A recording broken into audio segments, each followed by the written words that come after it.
simpan duit jadi kaya, urus duit baru. Kaya, korang pernah terfikir tak selama ni korang simpan duit tapi tak jadi kaya? Ini sebabnya ramai yang salah faham pasal melabur dan kira-kira duit. Nak tahu 7 benda korang kena tahu pasal cara betul urus duit supaya tak jadi miskin walau kerja kuat. Kalau suka tips, saya cepat komen suka dan tekan love, save, share supaya kawan pun dapat manfaat. Nak niaga bersama Sean, klik link dalam bio atau klik learn more. Pertama, jangan tamak dengan duit bunga. Semua plan yang bergantung pada bunga sebenarnya boleh buat korang miskin. Tengok je mak ayah korang dulu.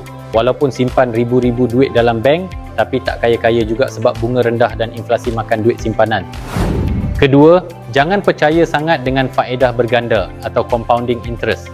Itu sebenarnya tipu paling mudah yang selalu orang percaya.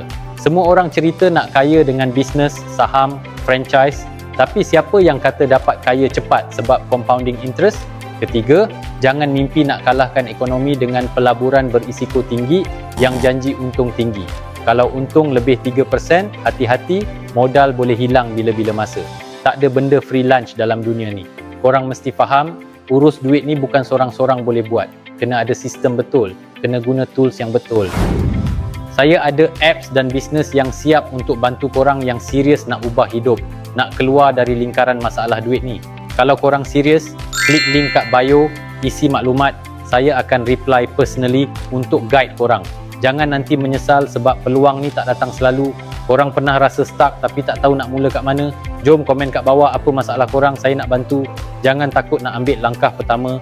Ingat, siapa cepat dia dapat.